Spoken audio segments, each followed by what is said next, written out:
The ultimate life form. Faker. Project Shadow. Created by forces of the past, Shadow the Hedgehog is one of the most iconic antagonists and protagonists in Sonic history, making him a hero among fans for his tragic story and his rough ride into redemption from the stories of the Meta era. He is a character that rose to be a legend. In 2001, the Sonic brand was about to lose the console wars after the Sega Dreamcast failed to perform against the might of the Nintendo GameCube, Xbox, and PlayStation. But in this fight, a new character would be made. In what was meant to be a one-and-done appearance, sparked a new story that would make Shadow a household name. After the success of Sonic Adventure, Sega would begin a follow-up that would explore the themes of good and evil, creating an alternate Sonic that would be similar in looks but opposite in nature. One of the earliest names of this character was Terios, being Japanese for reflection of. However, it was later changed by Shiro Maekawa to be Shadow the Hedgehog, with his final design being finalized soon after.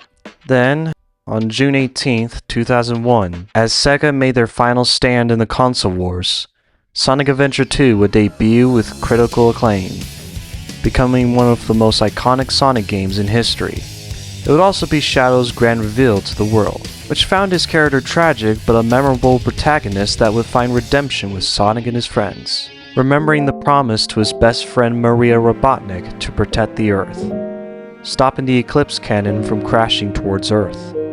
In the process of saving the world, Shadow the Hedgehog would seemingly plummet back to Earth, and that was the end of his story. Or was it? As it turned out, just like the Dreamcast was the last console from Sega, Shadow's first and last appearance was meant to be in this game. But thanks to fan outcry for Shadow's return, the Hedgehog would be brought back for another adventure in Sonic Heroes. Having been found in a sleeping pod, Shadow would wake up without most of his memories, having to team up with Rouge the Bat and E123 Omega to help Team Sonic defeat Metal Overlord. While the rest of the heroes departed on good terms, Shadow left on his own to figure out who he truly was, wandering the world until the arrival of the Black Arms in his solo game Shadow the Hedgehog in 2005. Unlike Sonic's adventures, Shadow's tale would take on a much darker tone compared to previous entries, even incorporating elements considered inappropriate for the series. This led to Shadow's journey of regaining his memories through various paths of good and evil, often having friends and enemies help him collect the Chaos Emeralds in ways that often displayed his ruthless nature, while also signs of his moral code that slowly unveils once he regains his memories of Maria and discovers his true origin from Black Doom. This would be one of the biggest highlights for Shadow, both good and bad. On one hand, it gave Shadow much needed growth for his character, having finally resolved his tragic past after destroying Black Doom and the Black Comet with the Eclipse cannon. But the game would suffer from terrible controls and mechanics, as well as unfavorable reception for its mature tone that contrasted with the rest of the franchise. As a result, it would become a rather mixed title for having a great story but terrible gameplay. But nothing would hurt Shadow more than the next game that sought to go back to the adventure roots he came from, Sonic 06. While Sonic 06 would be considered one of the worst Sonic games ever made, one of the better parts often remembered fondly is Shadow's story, which had him take on Mephiles the Dark, an enemy unintentionally created through time travel and a major accident in the past, becoming one of the most powerful villains in Sonic history. Being the dark half of the demigod Solaris, Mephiles sought to reunite with his lighter half known as Iblis, together consuming all of time itself until nothing remained. He took on Shadow's form to deceive Silver, and later tried to convince Shadow to join his side, knowing the Hedgehog's future would have left him to be blamed for the destruction of the future. However, Shadow saw through his lies, and with Sonic and Silver, they would eventually take down the demigod, saving time from darkness. But it would not save the franchise, as it would leave Shadow absent for some time after 2006, having only several cameos in the Riders and Rival games, but never a full story for him. That is, until Sonic Generations arrived. In 2011, Shadow would return to the Sonic franchise as a main rival to the Blue Blur in Sonic Generations, later cheering on both Sonics in the fight against the Time Eater. From that game onward, Shadow wasn't truly the same. He acted more as a lone wolf that was more often than not portrayed more as an edgy protagonist, lacking the stoic and complex nature from his early appearances. This was apparent in Sonic Boom, Rise of Lyric, and Sonic Forces, as he treated Sonic and his friends with major disrespect, lacking any care for anyone other than himself. Saving the world? You? Don't make me laugh. Even his team with Rouge and Omega is barely there by his side, and for the most part, he rarely acknowledges them. It emphasized the writing problems for Shadow and Sonic in the meta era, replacing the complex nature of his former self with a shallow alter ego that never seemed to fit in. Many didn't know if Shadow would ever have the same character development as he once did long ago in Sonic Adventure 2, Shadow the Hedgehog, and Sonic 06. Until a recent remaster would bring Shadow back not only for the silver screen, but to tell a story we never saw. After being absent for several years and with Sonic 3 teasing his arrival to the silver screen, a story would follow Shadow's time in white space during the events of Sonic Gens, exploring Shadow's past once more as old friends and enemies would return thanks to the Time Meter resurrecting different aspects of the Hedgehog's past. Among them were his lost friend Maria Robotnik and Professor Gerald Robotnik, who made a deal with Black Doom long ago to create the Ultimate Warrior in exchange for finding a cure for Maria's disease through Shadow. Through his conception, Shadow would be able to obtain Doom powers, which he gains during his time in white space, racing across worlds both familiar and unknown, while fighting against enemies from his past, including ones that were long since forgotten. Along the way, he would learn to finally move on from his past, not letting his anger control him as he sought to keep Maria's wish for everyone to be happy. Not only did this tale restore Shadow's reputation, but also restored the heart Shadow once had in his early appearances, making him the Hedgehog fans loved, while being the shadow that followed the light. Sometime after his debut in Sonic Adventure 2, Shadow would later arrive in the world of Archie Sonic, carrying the same backstory as he did in the games, but his journey afterwards took a different turn.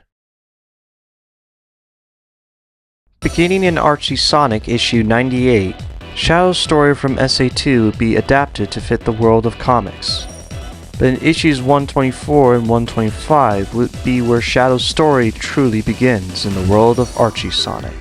Having saved the world from the Eclipse Cannon, Shadow would find himself rescued by the Bem, an alien race that helped the Hedgehog keep his super form long enough to warn the rest of Mobius of the coming Zorda, who long ago wiped out humanity and sought to return once more to finish the rest of the planet. After helping Sonic and the Freedom Fighters take on the Zorda, Shadow would go on his own to seek out the rest of his past, which the comics deviated several times but held to similar elements, except his relationship with Maria, which wasn't fully fleshed out until a few issues later, where he would find a disc from his creator. From there, he would access the disc through a simulation that had both Gerald Robotnik and Maria together, explaining to the Hedgehog that he was created to be the savior of Mobius, making a new promise to Maria in his heart to protect everyone. This would bring out a heroic side that was confident in who he was, respecting others including Sonic, and in some cases a side of mercy for rogue creations of Eggman. However, he would often find his ideals tested at times when others see him as simply following orders versus doing the right thing. It would stem from the idea that he is the ultimate life form, a protector without mistakes, which in this continuity isn't always the case, as he fought enemies with similar power, and on occasions, lost. But in the midst of this internal conflict, none have shown him more respect than Sonic, who treats him more like an old friend in their interactions, which is rarely seen outside this comic. And something that is not often discussed is his connection to Hope Robotnik, a relative of Eggman that resembled Maria, who encourages him not to let his failures define him, just as he encouraged her to do the same. Now, unlike Sonic, Shadow wouldn't have much focus within the comics, especially after the reboot removed much of this development to make him align more so with the games, including adapting parts of his solo game to create 2 new villains that were ultimately forgotten once Archie Sonic was cancelled. This Shadow represented an era fans grew to love the Hedgehog, and wished to see more of when the comic had reached its end. However, he was never truly the same when he joined Sonic in the IDW. In the IDW comics, Shadow would retain more of his personality from his games, which at this time was a part of the meta era taking place after Sonic Forces. From there, he would display many characteristics that often associated him with his game counterpart in regards to having very inconsistent writing, portraying the heroic Hedgehog as a self-righteous edgelord, hunting down his friends and letting his ego get in the way of helping others. A main example of this is during the Metal Virus arc, where the Hedgehog would take on a swarm of Zombots despite the warnings and let his arrogance get the best of him, becoming infected as a result. Once he was cured, he would reflect briefly on this moment alone, realizing his mistake took him out of the fight when he could have avoided the infection. However, over the course of the comic, Shadow would later join Team Dark once again on different quests, from stopping an avalanche, destroying the city of Chaos Power, fighting the Babylon Rogues, to hunting for the missing Chaos Emeralds. While the Ultimate Lifeform had a rough start within IDW, he would eventually improve over time to become the character fans know, though still carrying the flaws that made him contrast in the games. Before Shadow became famous through the Sonic cinematic universe, he began alongside Sonic in the anime cartoon known as Sonic X, which paved the way for much of his TV and movie adaptations down the road.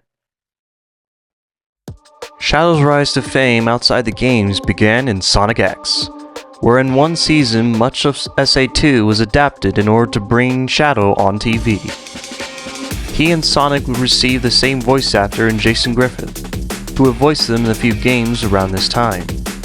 Much like Sonic Adventure 2, Shadow would be awoken from Dr. Eggman, seeking revenge for the death of Maria by using the space colony Ark to destroy the world. However, instead of being lost on Earth, Shadow would find himself in Sonic's world, mainly in the outer edges of space, later joining the rest of the group to take on the Meta-Rex. This was considered one of the best adaptations of the Hedgehog, as his character matched up with the games in both tragedy and complexity for his honor to fulfill Maria's wish to bring hope and happiness to humanity. Just as Sonic suffered from corny writing, Shadow would later have a similar issue in Sonic Boom, having much of his early personality numbed down in favor of being labeled an edgelord like that of his current game counterpart. Appearing in both seasons for only a few episodes, he had the reputation for lacking the compelling backstory that made him famous, being relegated to a secondary antagonist in the show that mocked Sonic and his friends often for no reason. Unfortunately, this characterization stayed with Shadow for some time, even after the show ended, leaving his future uncertain when it came time to join Sonic Prime. With the hype of Sonic 3 on the horizon, Shadow would later join Sonic in the Netflix show, bearing more of his early personality to that of his early appearances. This is where the Latino memes originated from. He would help Sonic find the missing pieces of the Paradox Prism after a brief fight, saving his life when the multiverse was about to collapse.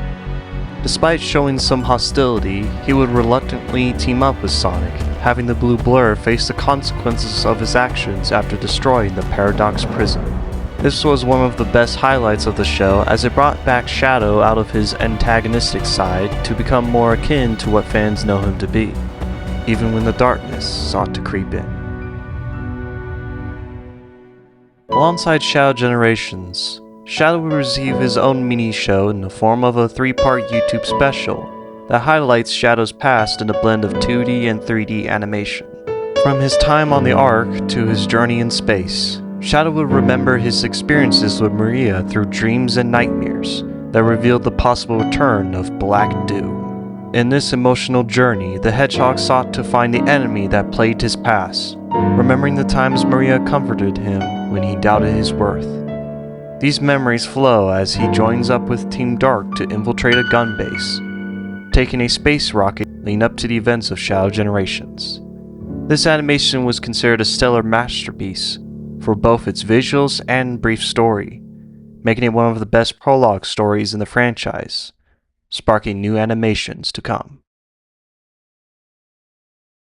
After a 2-year wait, Shadow would arrive in the 3rd installment of the Sonic Cinematic Universe, becoming the new antagonist and protagonist in the film. His story would begin at Prison Island off of Tokyo Bay, Japan, where he would break out of his containment to unleash his wrath against Gun, the military program that locked him away for 50 years. Shadow would also take down Team Sonic with no struggle, with Sonic only able to keep up for a brief moment before being defeated in a quick clash in the sky.